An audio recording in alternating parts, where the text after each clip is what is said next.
Writers' Voices 26. Listen to columns and stories of your favorite writers. आज का column मईशत का पहिया चलने लगा। कॉलम निगार सुहेल वराइच।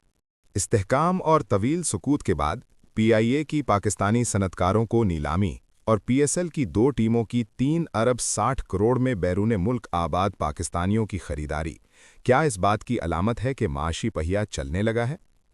पीआईए की पहली नीलामी नाकाम हुई तो बहुत मायूसी हुई थी।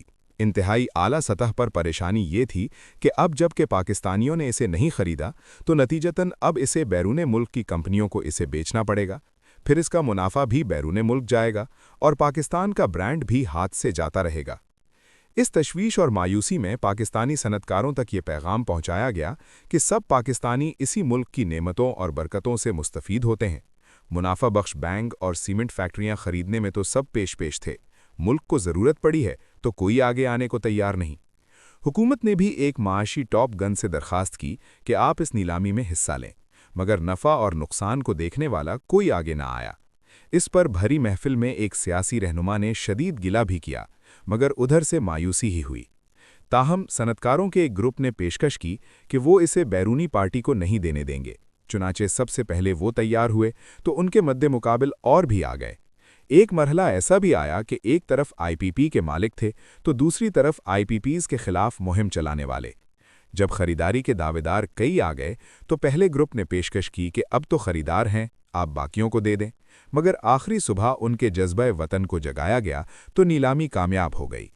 कई दिहाइयों से निजकारी का रुका हुआ अमल बहाल हुआ, हुकूमत को खसारे में चलने वाले इदारे को फ़रोख्त करने में कामयाबी मिली और एक दफ़ा फिर से पाकिस्तान और उसमें सरमायाकारी की हौसला अफजाई हुई।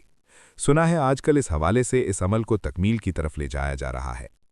क्रिकेट के हवाले से भी गैर ज़रूरी तनाज़ात पैदा करने के बायस जब पाकिस्तान सुपर लीग की सियालकोट और हैदराबाद टीमों की नीलामी की बात चली तो अंदाज़ा नहीं था कि उनकी बोली इस कदर महंगी हो जाएगी। बैरून मुल्क आबाद पाकिस्तानियों ने ये टीमें खरीदकर एक बार फिर से वतन और क्रिकेट से मोहब्बत का इयादा किया है। हैदराबाद टीम खरीदने वाले ने तो हैदराबाद में नया स्टेडियम और डेवलपमेंट का वादा भी किया है। सियालकोट टीम के खरीदार भी बैरून मुल्क मुकीम पाकिस्तानी हैं।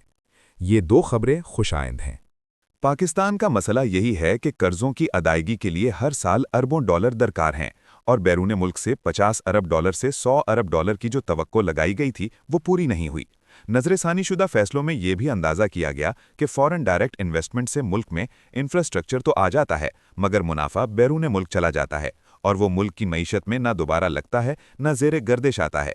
इसलिए यही ख्याल गालिब आया कि पाकिस्तान की मुआशी खुशहाली का राज पाकिस्तान ही के कामयाब बिजनेस ग्रुप्स को सरमायाकारी पर मायल करने में मुज़मिर है।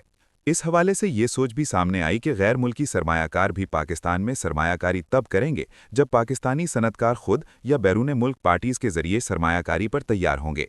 पाकिस्तान और तीसरी दुनिया में अक्सर ये तसव्वुर पाया जाता है कि हर दौलतमंद दरअसल लुटे हुए पैसे से दौलतमंद बना है, मगर आज की मार्केट इकॉनमी में दौलत पैदा करने वाले को सराहा जाता है कि वो रोज़गार भी फराहम करता है और मुल्की मईशत में इस्तेहकाम और बढ़ोतरी भी लाता है।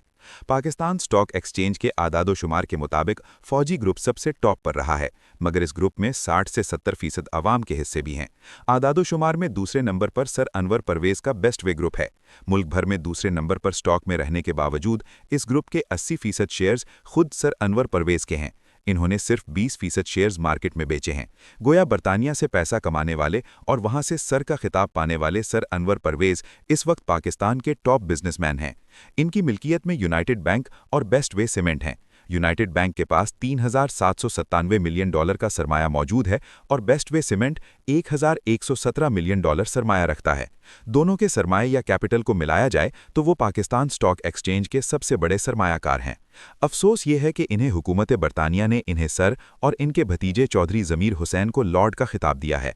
ज़रूरी है कि इन्हें पाकिस्तान का सबसे बड़ा एजाज़ निशाने पाकिस्तान दिया जाए और इन्हें वीवीआईपी के तौर पर पाकिस्तान के दौरे की दावत दी जाए। वैसे भी वो उम्र में 90 के हेर फेर में हैं। पाकिस्तान से उनकी मोहब्बत का कर्ज उतारने का ये बेहतरीन तरीका होगा। पीआईए और पीएसएल खरीदने वाले मायूसी और अंधेरे में डूबे पाकिस्तानियों के लिए रोशनी की तरह हैं। अपने मुल्क पर एतमाद करके इन्होंने हुब्बुल वतनी और मट्टी से आशिफ्तगी के झंडे गाड़ दिए हैं। Thank you for watching. If you like the video, do like, share, and subscribe.